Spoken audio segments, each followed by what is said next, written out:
സുപ്രഭാതയുടെ ചർച്ച തുടരുന്നു. ഡോക്ടർ ബിജു, ഈ വ്യക്തികൾ തമ്മിലുള്ള വൈരാഗ്യം, അതുകൊണ്ടുണ്ടാകുന്ന കുഴപ്പങ്ങൾ, പിന്നെ നാഥനില്ലാത്ത അവസ്ഥ, ഇതൊക്കെ കൊണ്ട് ഈ രംഗത്ത് ചില ദുഷ്പ്രവണതകളുണ്ട്.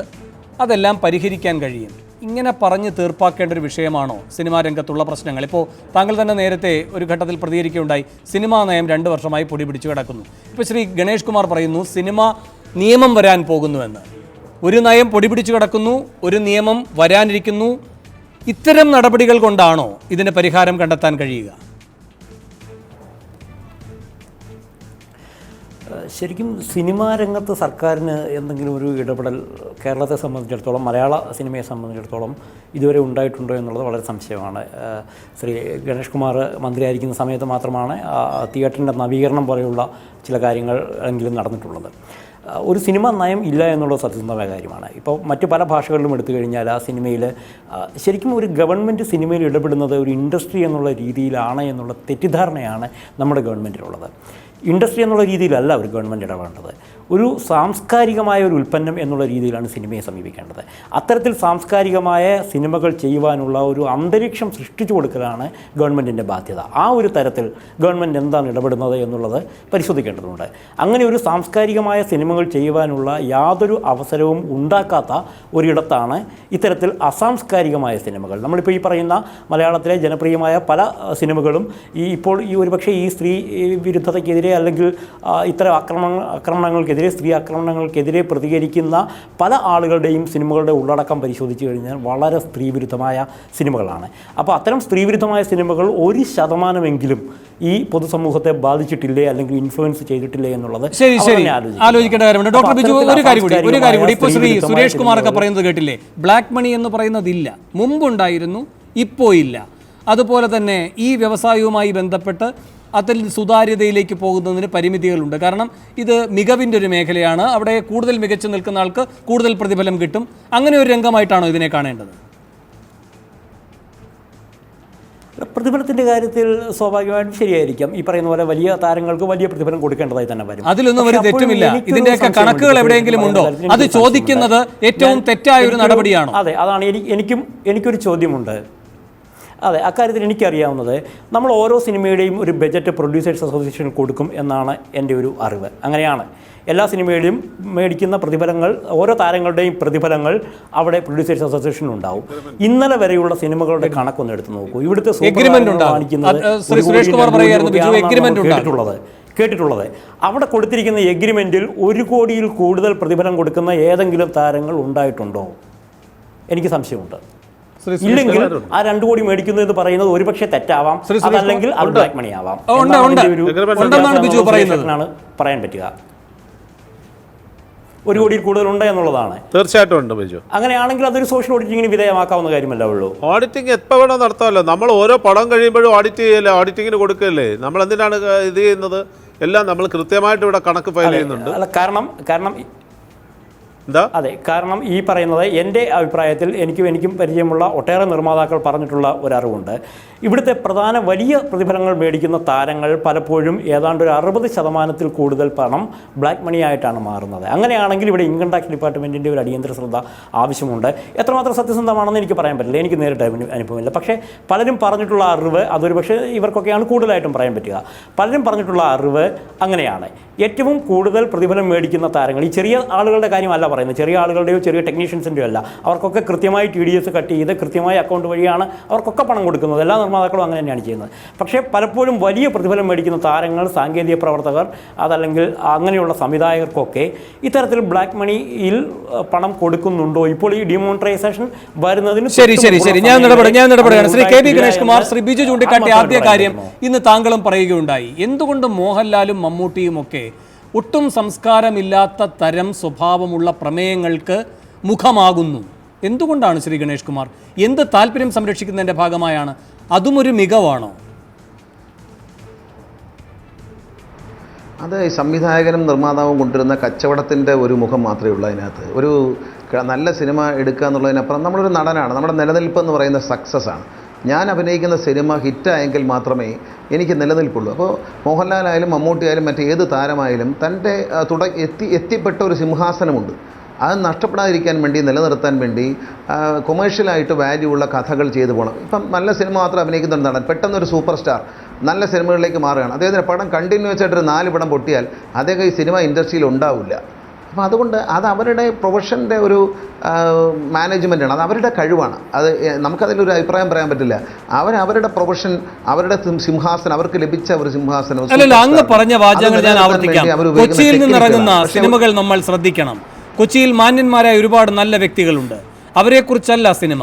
മമ്മൂട്ടിയും മോഹൻലാലും എല്ലാം അഭിനയിക്കുന്ന വലിയ സിനിമകളെല്ലാം ഈ നിലവാരം കുറഞ്ഞ ആളുകളുടെ ഇത്തരം സാമൂഹ്യ വിരുദ്ധന്മാരുടെ കഥ പറയുന്ന സിനിമകളാണ്. അതല്ല താങ്കൾ ഇപ്പോൾ എനിക്ക് വിശദീകരണമായി നൽകുന്ന ഉത്തരം. അതെ,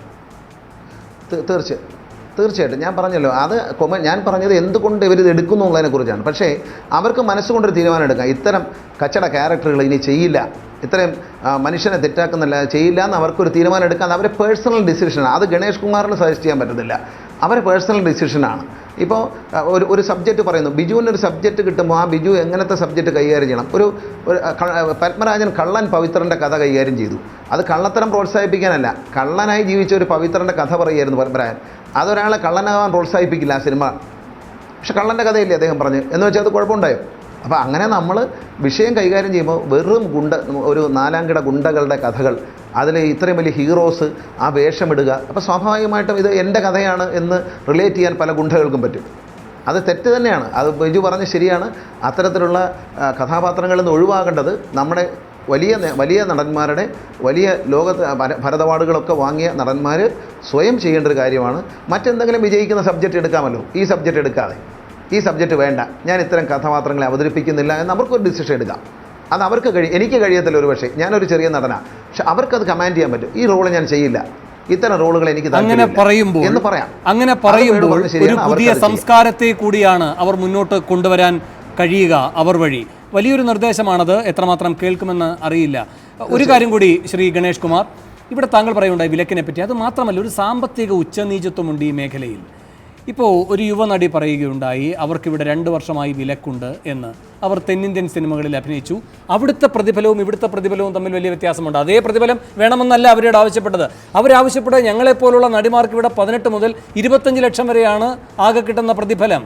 അത്രയും ചുരുക്കമുള്ള പൈസയാണോ ഞങ്ങൾക്ക് കിട്ടേണ്ടത് പ്രതിഫലമായി? അപ്പോൾ ഇതൊക്കെ നിർബന്ധിതമായി അടിച്ചേൽപ്പിക്കപ്പെടുന്ന വേതന വ്യവസ്ഥകളല്ലേ? അല്ല, അങ്ങനെയല്ല. നമ്മളിപ്പോൾ ഒരു പ്രൊഡ്യൂസർക്ക് കൊടുക്കാൻ, ഞാൻ ഒരാളോട് പറയണം എനിക്ക് 2 കോടി രൂപ ശമ്പളം വേണമെന്ന് വെച്ചാൽ, ഇപ്പോൾ സുരേഷ് കുമാർ ഒരു പ്രൊഡ്യൂസറാണ്. സുരേഷിന്റെ പടത്തിൽ ഗണേഷ് കുമാർ അങ്ങനെ നിഷ്കളങ്കമായി ഇതിനെ കാണരുത്.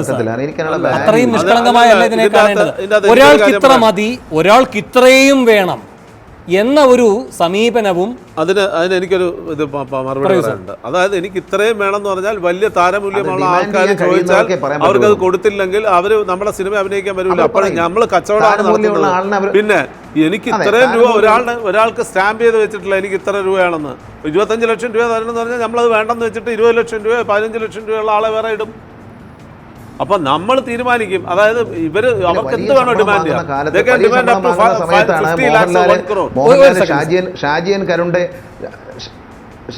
മോഹൻലാല് വലിയ ശമ്പളം വാങ്ങുന്ന സമയത്താണ് ഷാജിയൻ കരുണ്ടെ സിനിമയിൽ വളരെ ചെറിയ പൈസയ്ക്ക് അഭിനയിച്ചത്. ഇപ്പൊ ഒരു നല്ല പേരെടുത്തൊരു നല്ല സംവിധായകനാണ്. തീർച്ചയായിട്ടും അദ്ദേഹം ഒരു ക്ലാസിക് സിനിമ എടുക്കാൻ വേണ്ടി മമ്മൂട്ടിയോ മോഹൻലാലിനെയോ സമീപിച്ചാൽ അവര് ആ ശമ്പളം ചോദിക്കില്ല. ശരിയാണ്. ഇപ്പോ കഥ പറയുമ്പോൾ എന്താ സിനിമയുടെ പ്രതിഫലം ഇതുവരെ മമ്മൂട്ടി വാങ്ങിയിട്ടില്ല.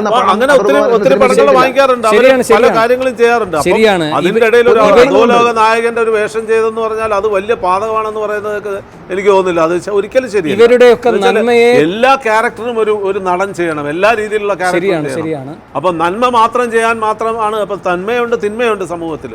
അപ്പൊ 2 ക്യാരക്ടറും ചെയ്യേണ്ടി വരും അവർക്ക്. ചിലപ്പോൾ അത് നമ്മുടെ സിനിമയുടെ സക്സസ്സിനെ മാനിച്ചിരിക്കും അതിൻ്റെ കാര്യങ്ങൾ. അപ്പോൾ അത് നല്ലൊരു സ്ക്രിപ്റ്റായിരിക്കും അവർ നോക്കുന്നത്, അതിലെ ക്യാരക്ടറായിരിക്കും നോക്കുന്നത്. അത് എന്ത് ഇമ്പാക്റ്റ് ഉണ്ടാക്കുന്നെന്നുള്ളത് നമ്മൾ നോക്കിയാൽ അങ്ങനെയാണെങ്കിൽ സിനിമ എടുക്കാനൊക്കില്ല, ഇന്ത്യയിൽ സിനിമ എടുക്കാനൊക്കില്ല. അതായത് 120 പടം കഴിഞ്ഞ പ്രാവശ്യം ഇറങ്ങിയതിൽ 22 പടം മാത്രമാണ് വിജയിച്ചത്. 100 പടവും പൊട്ടിപ്പോയി. എന്തെല്ലാം മോശം പടങ്ങൾ വരുന്നു. അപ്പം നല്ല പടമുണ്ട്, മോശം പടമുണ്ട്. അത് തീർച്ചയാണ്. ശരി, ശ്രീ എസ് എൻ സ്വാമി, നല്ല പടവും മോശം പടവുമുണ്ട്, നന്മ പറയുന്ന സിനിമയും തിന്മ പറയുന്ന സിനിമയും എല്ലാം വേണം. അല്ലാതെ നന്മ മാത്രമുള്ള സിനിമകളുമായി ബന്ധപ്പെട്ട് മാത്രം ഈ സംരംഭത്തിന് പ്രവർത്തിക്കാൻ കഴിയില്ല. ഇതാണോ നാം ഉന്നയിച്ച വിഷയം? ഈ നന്മയും തിന്മയും എല്ലാം ഉണ്ട്, എല്ലാം വരട്ടെ. പക്ഷേ ശ്രീ എസ് എൻ സ്വാമി, ഒരു കലാ സാംസ്കാരിക വ്യവസായ രംഗം ഒരുപാട് തിന്മകളുടെ കൂടി കൂടാരമാകുന്നത് എങ്ങനെയാണ് പരിഷ്കരിക്കേണ്ടത് എന്നൊരാലോചനയിലേക്കാണ് ഈ ദാരുണമായ സംഭവം വിരൽ ചൂണ്ടുന്നത്. അവിടെ ചില പരിഷ്കരണങ്ങൾക്ക് സ്വയം എല്ലാവരും വിധേയരാകേണ്ടതുണ്ട്. അത്തരമൊരു സംസ്കാരം രൂപപ്പെടുത്തിയെടുക്കേണ്ടതുണ്ട്. ആ സാധ്യതയെ ഒന്നടങ്കം അടച്ചു കളയുന്നത് ശരിയാണോ? ഈ നന്മ തിന്മ നല്ലത് ചീത്ത ഈ ഡിവിഷനൊക്കെ ലോകത്തിൽ ഏതെങ്കിലും ഒരു ചരിത്രമോ ഒരു പുരാണമോ ഇല്ലെങ്കിൽ ഒരു ഇതിഹാസമോ ഉണ്ടോ നന്മ മാത്രം നിറഞ്ഞു നിൽക്കുന്നത്? നന്മ മാത്രം നിറഞ്ഞു നിൽക്കുന്ന ഒരു കഥ ലോകത്തിൽ എന്തെങ്കിലും ഉണ്ടായിട്ടുണ്ടോ? ഒരിക്കലും ഉണ്ടാവില്ല. നന്മയുടെ മഹത്വം അറിയണമെങ്കിൽ അതുപോലെ തിന്മ ഇപ്പുറത്തുണ്ടാവണം, അല്ലെങ്കിൽ ഒന്നും അറിയില്ല. ഇത് രണ്ടും ഒരേപോലെ പോകുള്ളൂ. ആര് വിചാരിച്ചാലും ഇതിനെ ഇല്ലാതാക്കാനോ ഉണ്ടാക്കാനോ പറ്റില്ല. ലോകത്തിൽ നെഗറ്റീവും പോസിറ്റീവും എല്ലായിടത്തും ഉണ്ടാവും. അതിന് ശ്രമിക്കുന്നതാണ് ഏറ്റവും വലിയ ദോഷം. ശ്രീ എസ് എൻ സ്വാമി, അതിന്റെ വഴിക്ക് വിടണം. ശ്രീ എസ് എൻ സ്വാമി അങ്ങനെയല്ല പറഞ്ഞത്. സിനിമയിൽ സിനിമേതരമായ ചില തിന്മകളുണ്ട്. ആ തിന്മകളുടെ ഫലം അനുഭവിക്കേണ്ടി വരുന്നത് ഒരു സമൂഹം മൊത്തമാണ്. അപ്പോൾ ആ തിന്മകളെ പരിഷ്കരിക്കേണ്ട ഉത്തരവാദിത്തം അതിനകത്തുള്ളവർക്കുമുണ്ട്, സമൂഹത്തിനുമുണ്ട്. സമൂഹം അത് ചെയ്യും, സർക്കാർ അത് ചെയ്യും. പക്ഷെ നാഥനില്ലാ കളരിയായി സ്വയം പ്രഖ്യാപിച്ചിരിക്കുന്ന ഒരു രംഗം മാത്രം ഞങ്ങളെ ഇതിലൊന്നും ഭാഗഭാക്കാക്കണ്ട, ഞങ്ങൾക്ക് ഇക്കാര്യങ്ങളിലൊന്നും തൊടാൻ കഴിയില്ല. സിനിമയ്ക്ക് വേണു ഉദ്ദേശിക്കുന്നത് സിനിമയ്ക്ക് അകത്തെ വിഷയങ്ങളാണോ പുറത്തെ വിഷയങ്ങളാണോ? നിശ്ചയമായും സിനിമയ്ക്കകത്ത സിനിമേതരമായ തിന്മയെ പറ്റിയാണ് നാം സംസാരിച്ചുകൊണ്ടിരിക്കുന്നത്. നമുക്ക് അങ്ങനെ ഒരു തിന്മയില്ല. നമ്മൾ ഏറ്റവും കൂടുതൽ നന്മ ചെയ്യുന്ന ആൾക്കാരാണ്. നമ്മളിത് ഒരുപാട് തോന്നുന്നു ഒത്തിരി ഇതിങ്ങനെ പറഞ്ഞ് സിനിമ എന്തോ വലിയൊരു ആപത്ത് പോലെ. ഉടനെ അങ്ങനെ ആക്കരുത്, ഉടനെ അങ്ങനെ വക്രീകരിക്കരുത്. അവസാനമായി ശ്രീ ഗണേഷ് കുമാർ, ശ്രീ സുരേഷ് കുമാർ പറയുകയാണ് ഞങ്ങൾക്കൊക്കെ നന്മയുമുണ്ട്, ഞങ്ങൾക്കൊക്കെ നാഥനുമുണ്ട് എന്ന് വെച്ചാൽ ഇത് നന്നാക്കാൻ ഒരിഞ്ച് പോലും നാം ആരും ശ്രമിക്കേണ്ട അത്രയും നന്മ നിറഞ്ഞ ശ്രീനിവാസന്മാരുടെ ഒരു നിറകുടമാണ് സിനിമ എന്നാണ് അങ്ങ് അംഗീകരിക്കുന്നെങ്കിൽ നമുക്ക് വളരെ പോസിറ്റീവായി ചർച്ച അവസാനിപ്പിക്കാം. അങ്ങനെ ഉദ്ദേശിച്ചല്ല പറഞ്ഞത്. ഇതിന് ഒരു ലീഡർ ഉണ്ടാവാൻ പറ്റത്തില്ല, ഒരു കോർഡിനേഷൻ ഇല്ല കേട്ടോ. അതാണ് കോർഡിനേഷൻ ഇല്ല ഇതിനകത്ത്. ആര് പറഞ്ഞു? ഞാൻ മന്ത്രിയായിരുന്നോ കോർഡിനേറ്റ് ചെയ്യാൻ നോക്കി, കോർഡിനേഷൻ ഇല്ല. ചുരുക്കം വാക്കുകളിൽ നാഥനില്ലാന്ന് ഉദ്ദേശിച്ചത് ഒരു കോർഡിനേഷനും യോജിപ്പും സ്നേഹവും ഇല്ല. അന്ന് എല്ലാവരും യോജിച്ചു, ലിബർട്ടി ബഷീറും കൂട്ടിനെ യോജിച്ചില്ല, അതുകൊണ്ട് ഇത് നടന്നില്ല. ഒരു ലീഡർ അല്ല വേണ്ടത്, ഒരു കോർഡിനേഷനാണ്. ആ കോർഡിനേഷൻ ഇല്ലെന്നാണ് ഞാൻ പറഞ്ഞത്. അതെ, അന്ന് നടന്നില്ല. 6 പേര് ചുറ്റും ഇരുന്ന് 5 മിനിറ്റ് സംസാരിച്ചാൽ ഈ പ്രശ്നം മുഴുവൻ തീരും. 6 പേര് 6 പേർ 5 മിനിറ്റ് 6 പേർ 5 മിനിറ്റ് കൂടിച്ചേർന്നിരുന്ന് സംസാരിച്ചാൽ തീരുന്ന പ്രശ്നമാണെങ്കിൽ ആ 6 പേര് കേൾക്കാൻ പറയുകയാണ്. ഞാൻ വേണു പറഞ്ഞൊരു കാര്യത്തോട് യോജിച്ചുകൊണ്ട് ഞാൻ എൻ്റെ വാക്ക് ചുരുക്കാം. ശ്രീ ഗണേഷ് കുമാർ, വേണു പറഞ്ഞൊരു കാര്യത്തോട് യോജിച്ചുകൊണ്ട് ഞാനൊരു കാര്യം പറയാം. ഞാൻ പറയാം, എന്നെ അനുവദിക്കണം. കാരണം ഈ ഒരു സിനിമ, ഞാൻ ഉദാഹരണം, ഒരു സിനിമ ഈ നമ്മുടെ ഹണി ബി എന്നൊരു സിനിമ പേരെടുത്ത് തന്നെ പറയാം. ഫസ്റ്റ് ഫ്രെയിം മുതൽ ലാസ്റ്റ് ഫ്രെയിം വരെ മദ്യപിച്ച് സംസ്കാരശൂന്യമായി വരുന്ന ഒരു സിനിമ കേരളത്തിൽ ഹിറ്റായി എന്ന് പറഞ്ഞു. അത് നമ്മൾ മാതൃകയാക്കണോ? അത് ബിജു അംഗീകരിക്കുമോ? എസ് എൻ സ്വാമിയോ സുരേഷോ അംഗീകരിക്കുമോ? അത്തരം സിനിമകൾ ഓടി സിനിമ കളക്ട് ചെയ്ത് കാണും. ഇതൊക്കെ നമ്മളൊരു സമൂഹത്തോട് ചെയ്യുന്ന ദ്രോഹം തന്നെയാണ് എന്നതിൽ എനിക്ക് യാതൊരു സംശയവും. ശരി, എനിക്ക് ചർച്ച അവസാനിപ്പിക്കണം, സമയം അതിക്രമിച്ചു പോയിരിക്കുന്നു. നായകനുണ്ട്, വില്ലനും ഉണ്ട്. ശരി, 6 പേർ 5 മിനിറ്റ് ഇരുന്നാൽ തീരുന്ന പ്രശ്നമാണെങ്കിൽ ആ 6 പേരും കേൾക്കാൻ പറയുകയാണ്. ആ 5 മിനിറ്റ് എടുത്ത് നിങ്ങൾ അതിവേഗം ഈ പ്രശ്നം പരിഹരിക്കണം. വളരെയധികം നന്ദി. ഈ ചർച്ചയിൽ പങ്കെടുത്ത എല്ലാവർക്കും. സൂപ്പർ പ്രൈം ടൈം അവസാനിക്കുന്നു.